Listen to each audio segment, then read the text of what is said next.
How you guys doing? I just finished filming a tomato video and the skies were beautiful and blue, and then we have this. So I had to do some stuff off camera, but now that it's stopped raining, we're gonna jump right back into it. See those beautiful heads of cabbage? Yeah, we just pulled those out of the ground. They're, look at that, little bit of blue sky. It's September 7th, 2025, and garden is starting to wind down. We're going to get frost within the next few weeks, I would assume. Certain things in here are not going to tolerate frost, so we're starting to pull them out. And one of the things we pulled out today are cabbage. So let me show you what we're doing. So when you're pulling your cabbage, you basically have two routes you can go. You can get a big pair of loppers, cut them off there, or you can just rip them out of the ground. They don't have for the size of the plant, right? They don't have a very extensive root system. You can pull these out with one hand. They're not very big. So I'm not going to take all of this home. So we're just going to basically strip it.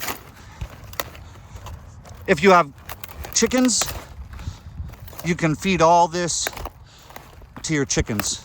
But I don't have chickens, so we're just gonna strip it all away, and we're gonna get down to these beautiful heads of cabbage down here.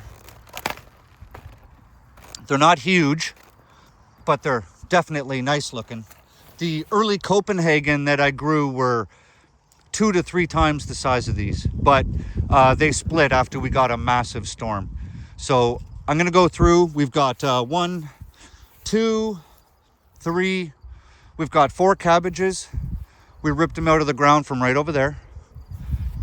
So if you're wondering how much room you need if you're using geotextile for something like that, I mean, big cabbages, well, big-ish plants, right?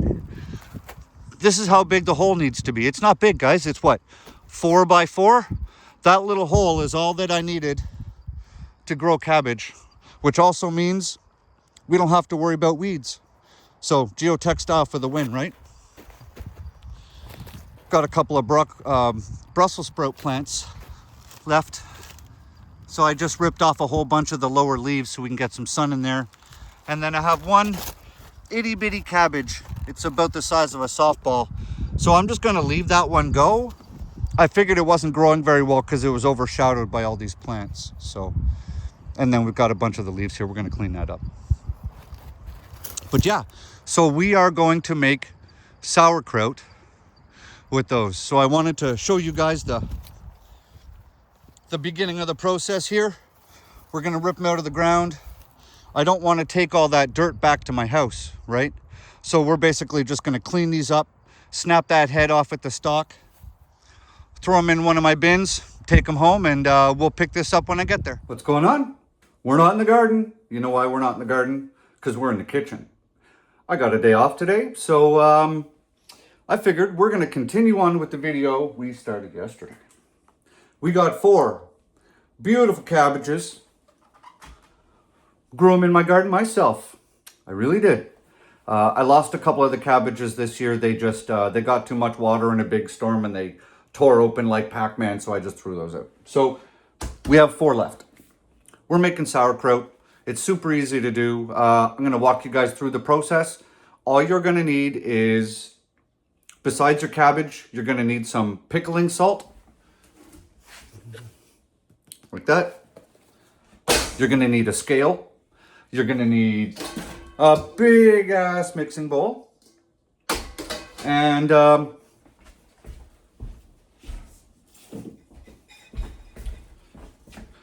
going to need some jars. In that jar is an air bubbler. Get them on Amazon. And then I've got 2 other jars over there and they have the glass weights on them.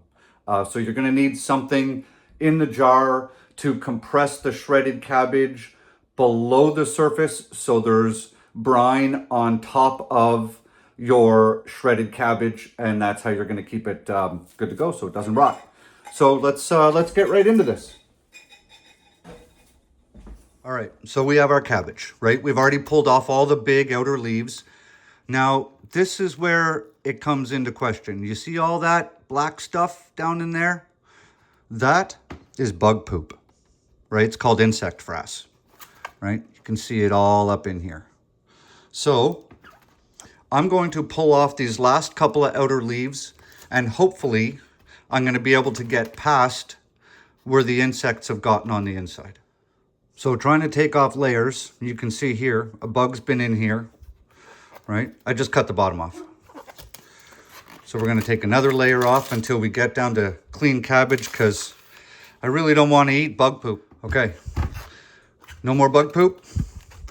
Nice, clean, beautiful head of cabbage. So I'm gonna do the rest with those other three. Just gonna cut the stem off and peel back layers till I get to nice healthy cabbage. You see, this is why you want to clean it up a little bit, because I don't want to eat that bug. So here's the plan. Let's lift this up a little better. All right, so we've cut the bottom off, right? Easiest way to do this, take your knife, cut it right down the center. Okay, then down the center again. You basically want to cut this core right down the middle.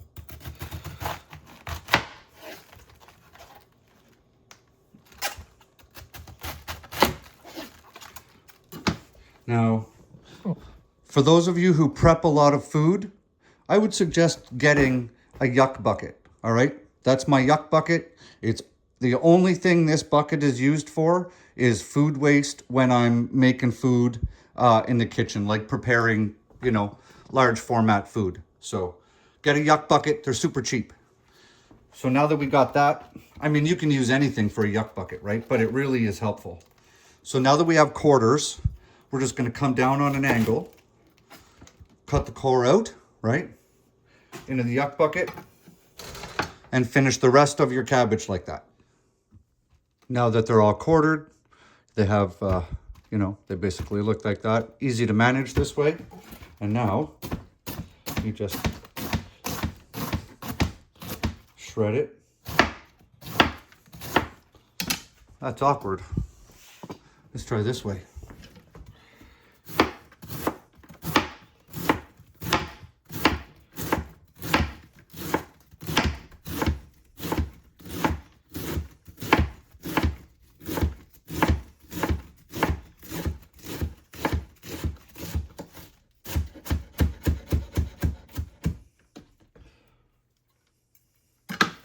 So next, you're just gonna shred it up. You can make it smaller in length if you want. Some of those outside pieces are gonna be a little long, but once we mix this all up with the salt and it starts to break down, they're not gonna be long pieces. I mean, they'll be, you know, they'll be soft.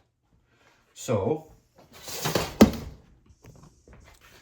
that's what we have to work with. So I'm gonna do that to that and put that into that bowl. All right, so a couple of things to remember when you're working on this. Don't put all your cabbage in the bowl you're gonna weigh it out in, because then you will not be able to figure out what the weight of the bowl is, right? So either weigh your bowl ahead of time and then just put it on your scale and pour everything in and take note of the weight of your scale and then, or the weight of your bowl and deduct it. Or another thing that you can do is, so I've also, I've changed the settings on the scale into grams, right? We're just gonna do this whole thing in grams. So we're gonna take a tare of the bowl, and it is 77 grams. There, okay, you guys can see that. Now we tare it, tare. Okay, so now it's got a tare of the bowl. So then all we're gonna do is we're just going to add the cabbage back in. Don't max out your scale.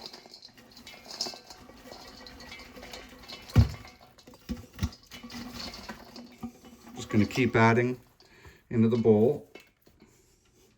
Haven't maxed it out yet. Whoop, making a big mess. That's me making a big mess. Oh, see, we maxed out the scale too much. That's how you know your scale's maxed out. E, right?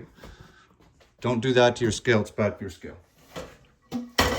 So we're just going to remove some till the scale is operational again. Okay. We're at 29.50. So I'm just going to write that down. So here's how you run your math. You take your gram weight, you multiply it by 0.02, and then that will tell us how many grams of salt we need to add to that bowl. And now I'm just going to do this next one. So I need to use that bowl. Everything's in the pot. So I'll tear that bowl. I'll just put that in there, find out the weight, write it down here. Yeah. So we got it in the bowl. It's technically in the bowl. So we obviously can't make it like that. So we have another big bowl. We're just gonna, now that we have all the weights, it doesn't matter how we work this. All right, so here's the math. That was the first bowl. That was the second bowl. 59 grams needs to go into there, and 64 grams needs to go into there. But we don't have to mix it like that.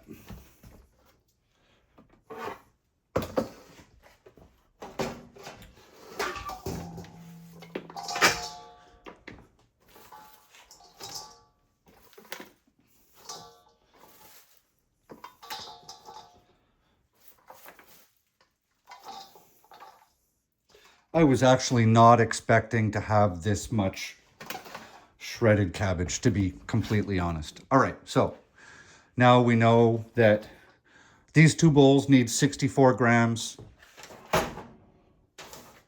and the other needs 59. So we're just going to weigh out salt for that and then salt for that. And then I'll just basically divide the salt in two and we'll just work with that. And then eventually it'll basically all just get combined again anyways, because you're going to lose so much volume once you start mushing it up.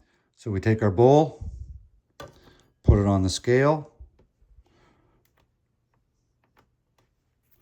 tear it out, and then we just add 59 grams. We're using non-iodized pickling salt. Non-iodized.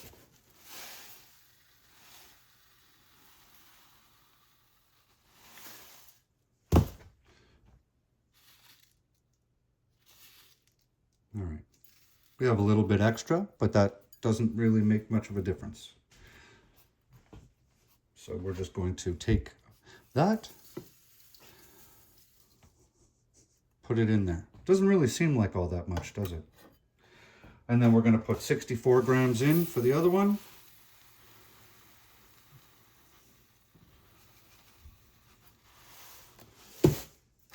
$64 grams. Just going to basically divide it into two. It'll just give me something to work with. There. Get rid of this scale. Now what you need to do is you need to start incorporating that salt into your cabbage. And what's going to happen is the salt is going to start drawing all the moisture out of that cabbage. And it's going to take a few minutes. Squish it, grind it with your hands, work that salt right into that cabbage. And you're going to notice that you're going to start ending up with a clear brine building up in the bottom of your bowl. So just keep grinding that salt in, mixing it up. Make sure you get the cabbage that's on the bottom if you have a big bowl like this, right? Get all that cabbage from the bottom. So I'm going to do this with all three bowls. I'm going to get it really well mixed. See, it's already starting to get wet. See my hands? So this is going to literally just, and it's already starting to soften. So I'm going to go with this. This will probably take me about 5 minutes per bowl. And then I'm just going to let it chill for about 15 minutes and hang out. And the salt is just going to pull even more moisture out of the cabbage. So I'll get all these bowls done. We'll be back in a few minutes and I'll show you what they look like before we let them hang out for a bit. It's been a few minutes. I've mixed them all up. Now I haven't let them rest for a bit, but look down in the bottom. See that brine? That's what we're trying to make. We need lots of that. It's got to go over the top of the volume of the cabbage in the jars. All right, so that's your goal. That's what you're trying to achieve here is to get that brine. So I'm just going to let all 3 of these just chill for a bit. 10 minutes, 15 minutes, whatever. It's going to draw lots of moisture out of that cabbage, and then we're going to start jarring it.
So it helps if you flip it from the bottom back onto the top, because you're going to pull that brine with it.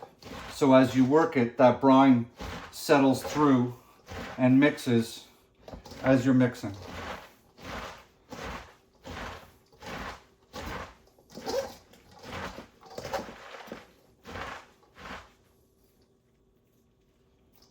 This part gets a little messy.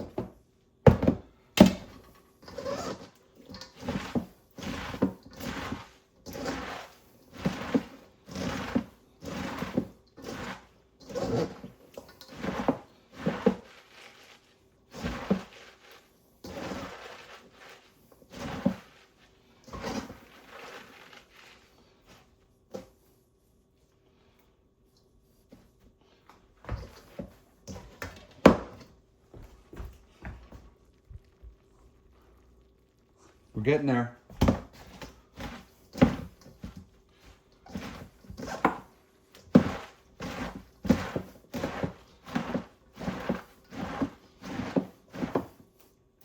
All right.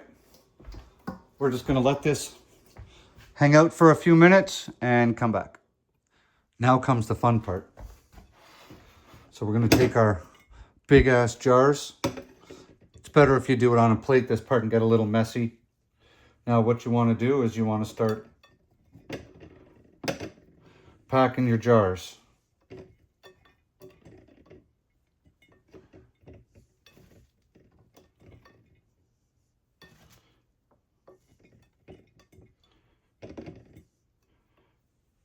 And you don't want that loose, so I'm going to use this to just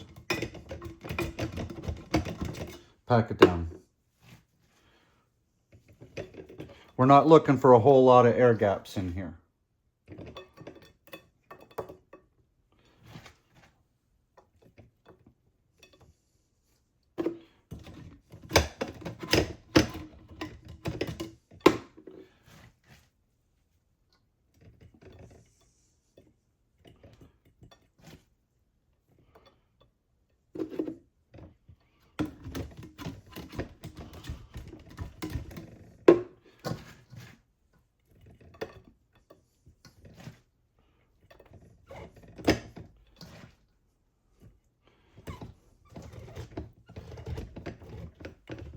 Remember, you also need to leave space at the top. So I need to leave enough space for my glass weight to fit down in there. and compress this cabbage below the liquid level, the brine. So all the brine is still in the bowl. So I'm just going to do the other 2 jars. I have 2 more jars. I'm just going to fill those, and then I'm just going to top it up with brine. Well, I filled up all 3 jars, so I got a quart jar, and we're going to finish it up with a quart jar. So basically, the science, guys, here is what we're doing is, hey now, no Thor. So basically, what we're doing is, the reason we didn't wash the cabbage in the first place is because it's covered in a naturally occurring bacteria called lactobacillus. And lactobacillus is like the bully on the playground, right? And that bully loves to live in a 2% salt brine. That's basically its optimum habitable environment. So that's why, and lactobacillus is on everything. That's how we're able to ferment foods, right? Like fermented dill pickles and pickled beets and all the rest of that stuff. And it's the lactobacillus bacteria that does that for us. Basically what happens is it's, because it's like the bully on the playground, when you provide it its optimum environment to grow in, it just outcompetes everything else in that environment, which is what allows it to stay healthy for us and not rot. And when you eat fermented foods, it's really, really good for your gut biome, right? Your gut flora. And your gut flora is one of the main drivers of a healthy immune system in your body. So it's really, really good for you to be eating fermented foods. And I don't do a whole lot of fermenting, right? But I do eat a lot of yogurt. So that's kind of how I get my probiotics.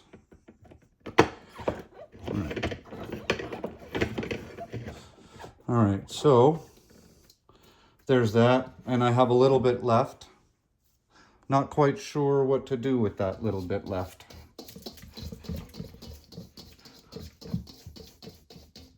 This is also turning out to be a much longer video than I planned. So we've cleaned all the bowls, got all the brine out. Next, glass weights. You can get these on Amazon, guys. They come in, I think, 6 packs or something. And they just fit right in there like that.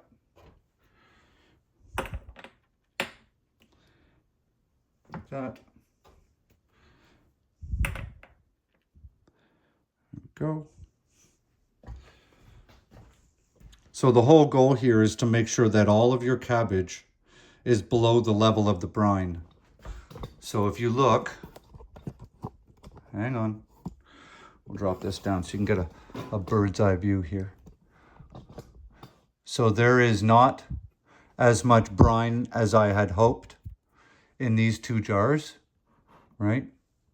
But it's below the level of the brine, and the salt will continue pulling more moisture out of that cabbage. So the process isn't done. So we've got 1, 2, 3. And then for this one, because I don't have a glass weight, there's another trick you can do.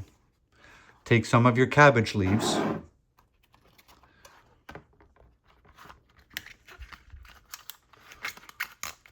basically fold them so they are the size of inside your jar.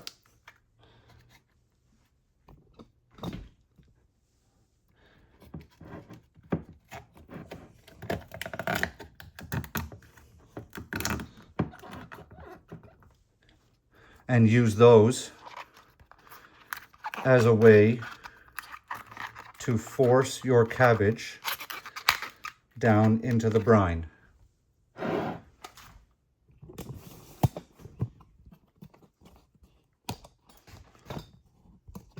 Oops.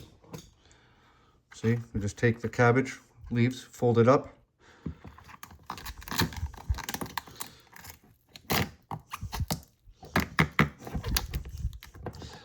Wedge it down in there.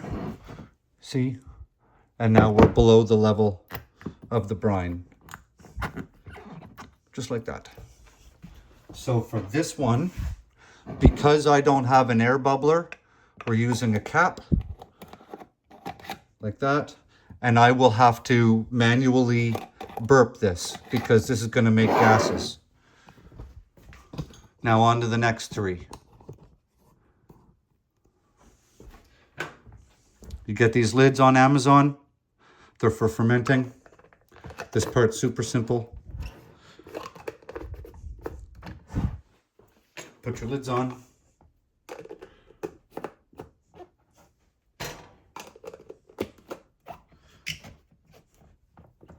I'm going to wipe down the jars after all this is done. All right, so now you get these airlocks. All right, and they just work like this. You take your airlock, punch it down in. One for each of them.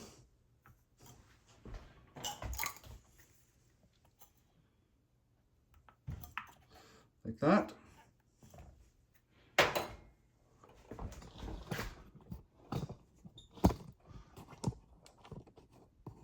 See, just like that.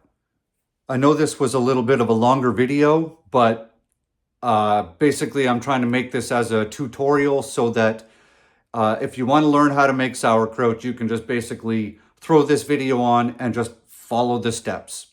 A to Z, all the way through, make your sauerkraut, boom, done, right? So now this sauerkraut here, we're just gonna let hang out. They say it's good in about 5 days. I like to leave it a little bit longer. And that's all she wrote. So get to making your sauerkraut, guys. It's not complicated. It's just a multi-step process. And if you're not doing 4 big-ass cabbages, it'll take even less time. So hope this helps. Please share this video out. If you're new here, consider subscribing. It's fall. We're going to be doing a lot of processing videos. I'd love to have you around. Give me a big thumbs up, guys. I've been dealing with an algorithm issue lately. They've been shadow banning my content. I don't know why. And grow good food so you can preserve good food, because that's what we do around here. Have a great day. See ya.